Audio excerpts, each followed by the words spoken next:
In an ever-evolving digital landscape, for your business to thrive, you must adapt or die. Welcome to Marketing in the Age of AI, the podcast helping you harness the power of AI and marketing tools to revitalize and grow your business. And now here's your host, marketing expert and author of Authentic Marketing in the Age of AI, Emanuel Rose.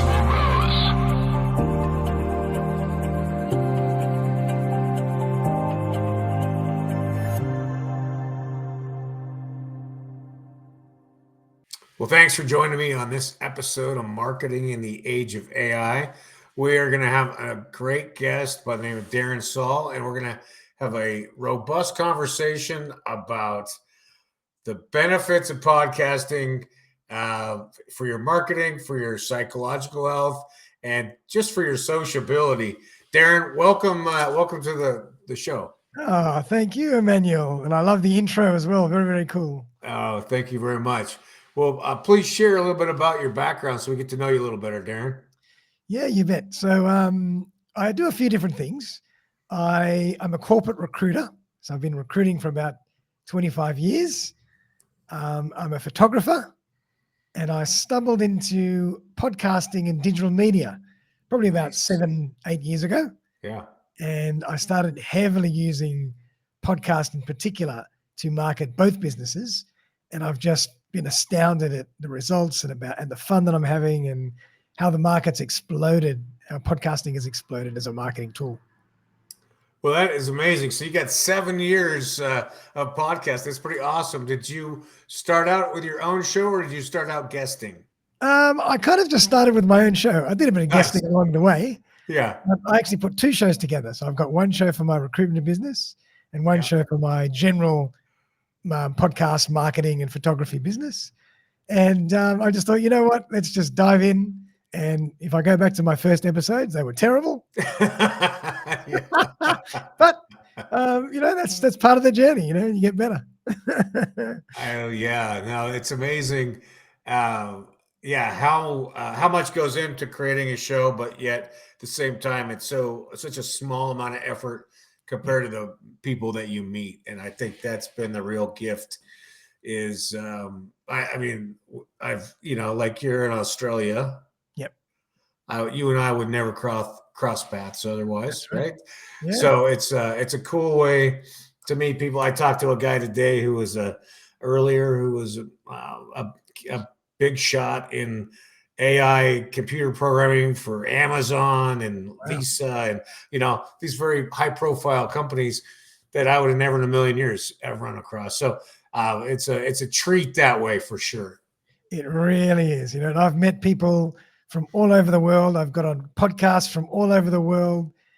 Guests from all over the world have come on my show. I've learned so much, and it's just amazing the collaborations that you can generate and the people you meet and what you learn. It's sensational. Well, so with your shows, you have 2 shows, obviously different markets, which is funny because I'm in the same situation. I reluctantly started 2 shows because the topics are so disparate. I couldn't figure out a way to get them to overlap. Yeah, absolutely. But so let's see, when you're setting up your show, are you doing all the editing and the post-production work also? Yeah, that's a really good question. So I started off doing all of it myself. Yeah. All the preparation, all the production, all the promotion. And I got to the point where I was spending my whole Saturday just editing podcasts. And I said, you know what, this is crazy. So now I've outsourced it to some great freelancers. Nice. And they do a great job, and they just cut a lot of that time and that work out for me. Yeah, no, I think that's a really smart way to do it. Unless you really love that part of dealing with all those files and you have the aptitude for it and really good workflows, it's way better to outsource it to people who are really good at it. Yeah, they do, and they do a great job. I mean, they make me sound better than I am. Well, and that's just it. It's impossible. I think I can't market myself, right? Yeah. Ironically, so my team, whenever I look at this stuff, my team does. I'm like, I would never say that about me. Like, man, that looks good. Exactly. You see, it's awesome. Power of technology and the power of AI as well. Yeah, for sure. And then, so then which platforms are you on? Are you video and audio or just audio? Yeah, so both video and audio. For audio, I run one podcast on each. One is on Spotify for podcasters, and one is on Podbean. But then, of Okay. course, I distribute them out to all the other channels like Apple and sometimes iHeartRadio and Stitcher and whatever else. But for my video, it's YouTube. And I would highly recommend people that are thinking about getting onto podcasts and even setting up their own show is do a video version as well, because the content that it gives you and the marketing material that it gives you is really powerful. Yeah, I would say number one, it's the most authentic, and that's the thing we're always striving for in marketing, right? Yep. And it is it's actually, for me, I have more content than we can churn for the next decade because of the podcast, right? I mean, Absolutely. Yeah. it's so the volume is unbelievable, and then the authenticity is exactly what we want in this modern age. Yeah, that's right. And also, if you don't really have the energy or the aptitude to just speak to the camera and do a monologue for sharing content, Yeah. having a conversation and just clipping it gives you everything you need, and it still builds that rapport and that trust because it's you. Well, that's awesome. I'm glad you brought that up because are you a monologue guy? Can you do that and talk to the I camera? haven't actually. I was thinking about starting to do a couple of episodes on my own. Yeah. But it's just a lot of energy. A lot of work.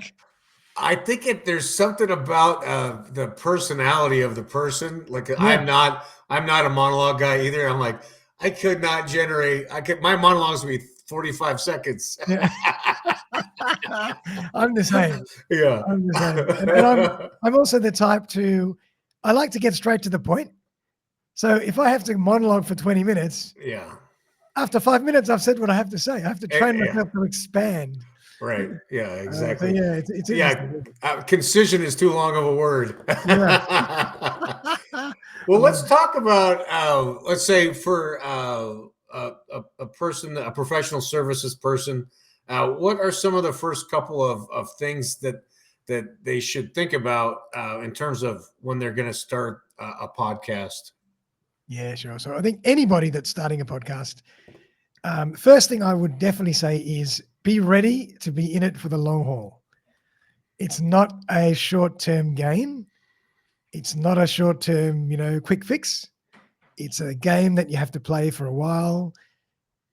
Be patient, get better as you go, and the results will come. And all these results that you never dreamed of and collaborations will come, and all sorts of ideas will spawn from that process. But first of all, be patient. It's not going to be fly by night. And a lot of people get into podcasting, they get excited. And after 10 episodes, 20 episodes, say, all right, I'm done. I'm not getting anything out of it. I quit. Yeah, I think that was what I saw. It's 80% of them don't get past 10 episodes, right? Yep, absolutely. So definitely that's the first thing I would say. Okay. And the second thing would be have a bit of strategy about it. Don't just dive in, turn on the recording and just go. Think about what the show is going to be about. Prepare your guest, prepare yourself, prepare the niche of the show and what you want to achieve with the show. Start to promote it properly and really build a whole strategy around your podcast system. It's not just spray and pray, turn the thing on and off you go. Like if you think about it properly, you can really get some great traction if you just put a bit of strategy behind it. Well, that's interesting. So then what was the strategy that you used for your photography business? Yeah, so for my photography business, I started off just using podcasting to build awareness for my brand. And so I started talking to all sorts of different people, sometimes a little bit more aligned with those areas. And then I thought, you know what, I'm really loving this so much that I turned it into a marketing platform. So I was flying the plane as I was course correcting as I was in the air. Yeah, right. And I thought, you know what, I'm going to make this into a marketing platform for people. So I can be really broad in the people that I speak to, and I can start monetizing it possibly as well and make it into a marketing platform as opposed to just a show to bring awareness for my photography business. So that's what I've done from that brand. Yeah. But my recruitment brand, I've kept very niche and very much just for content and awareness for the recruitment industry to build business from that point of view. So I've it's two different strategies for the two podcasts. I love it. Yeah, that's amazing. And what kind of photography do you do? So I do a bit of teaching, but Yeah. I like, my favorite genre would be street photography and documentary photography. Okay. I love it. But, throw me anywhere with a camera and I'm gone for the day. And I'm just wandering around and I love it. But professionally, I do headshots, branding, events, Yeah. corporate and private, Yeah, I teaching, get you. and all that kind of stuff. Yeah. Yeah. Well, you're a curious soul and you seem like you're like a combination introvert and extrovert. Yeah, I am. Yeah, I am. Yeah, I am. When I'm on, I'm on. I give it my all. Yeah. I burn out quick too. Right. That's funny. Yeah. So then, all right. So you want to have a little bit of a strategy. You want to pick your target market, your target group of people that you want to talk to, and then who you want your audience to be. Yep. What about some of the technical things? What are you recommending for people when they're just getting started? Yeah. Also, from a tech point of view, you don't have to go and spend big money. You don't have to buy the most amazing, expensive gear. You start with Zoom if you like. You've got an audio and a video file that comes straight out. You can already work with those files. If you want to get a bit more sophisticated, go to something like Riverside or StreamYard or one of those products Yep. that people are using. You can buy a mic like this. This is a Rode mic, but not expensive, but you can buy really cheap USB mics for $50, $50. You can have a couple of lights and you can set up your own podcast system and ecosystem for like $100 if you like. You can use Apple AirPods. You don't have to go crazy. Right. And most of the apps that you're going to host stuff on are free. YouTube's free. Spotify for podcasters or Podbean is pretty free. And you don't have to waste a lot of money. So just start small, get better. And then as you get more sophisticated, you might add little bits of tech into the process, and you might start putting your things through Canva templates, or you might start outsourcing some production, or you might start adding some intros and outros, and you might start high level editing things a bit more. But to start with, just kind of exercise your muscle, and you don't have to spend a lot of money. Like, don't get caught up going crazy and coming back with after $1,000 and then you sitting with all this gear. Yeah, right. Yeah, no, that makes sense. What were some of the things that you did when you're getting started to build your listener base, your audience? Yeah, that's a really good one. To build your base, your listener base, you really have to do a combination of lots of things. So you've got to, first of all, work person to person. So really create a good experience, create network as best you can, use networking groups. I still do that to this day. I belong to some great networking groups. Do that and promote your podcast everywhere verbally and just give people great experiences, and then they start referring people to you. So that's number one, and referring people to your podcast. Yeah. And then using social media is a huge one to get your message and your show out there. And you've got to be on more and more platforms these days, but you don't have to go crazy. Use email marketing is a great one. Give people your episodes every week or so. Shoot out an email. Here's my latest episode. Yep. This is the person I spoke to, or this is the person. This is what I talk about. This is what some of the gold. So that's really powerful. And then start thinking like a marketer. Like, put it in your news email signature. Put it in your, I don't know, if you want to really get creative, do a letter drop at your local cafe, whatever. So you can think about them from a marketing point of view, from a tech modern world, and also from a traditional analog world. Yeah. And just try and get exposure as best you can through as many different channels. And the other great thing with social media is use groups. Groups is another great one. And a lot of people are doing that these days as well. Wow. And then what have you found to be the most successful activity so far, like just in the last little piece of time, like currently? Yeah, I'd say all of them, really, all of them as a combination. But the social media piece has been a big one. That when I started, I did heavily promotion on social media of all my shows. So, and you promote it like a film. You promote the episode coming up, Right. then you promote the episode, and then you might come back to it and you promote a few episodes back, and you might put together a little video with 5 episodes as the greatest hits. So you start to think about, how can I put all this together and not just do one episode and promote it once and it's all over? Right. How do I revisit it and not waste that opportunity? It's leverage. That's the key. Yeah. So you start thinking of it as an asset. Each episode is an asset. And then, how do they connect and correlate with a series of episodes? Yep. Right. Like, I mean, I've got 3 great episodes on podcasting. And so there's a little training there because there's 3 very different perspectives. Right. And, 100%. Yep. And then you can start putting those together. You can start even giving them to your community as a separate entity, as a special offer. You can start getting really creative. So first of all, you're just creating the content, you're creating the assets, or keeping the assets. And then you start thinking about, how do I leverage them? How do I use them? How do I promote them to create more leverage for my brand? So that's the key. And that's why when I talk about podcasting, I always say podcasting is great. It's fun in its own self. Great. We have fun, we chat, but it's what you do with the podcast that makes the difference. Yeah. A lot of people don't do enough with it. They just do the show. Show's over. Here's your files. Great show, guys. Thank you very much. No, you wasted all that energy. Yeah, that's interesting. So I take these all, I build a blog post from them. I use it for blog. I have a separate YouTube channel than that's just for the show. I post them to Spotify, Amazon, Apple. Yep. And then promote like heck on actually, I love Twitter. Very, very affordable advertising on Twitter. Nice. Yep. And then LinkedIn. We have 5 posts that we do on LinkedIn after each show. Yeah, LinkedIn is really powerful. LinkedIn, from an organic point of view, is really powerful. And what I generally do is take a little 30-second co-branded trailer video or snippet. Yep. I put that up on LinkedIn and on my other channels, and then I point people to the full show audio and video form. And those pieces of content do better than all my other stuff. So you take the short and you post the short to LinkedIn, essentially. Yep.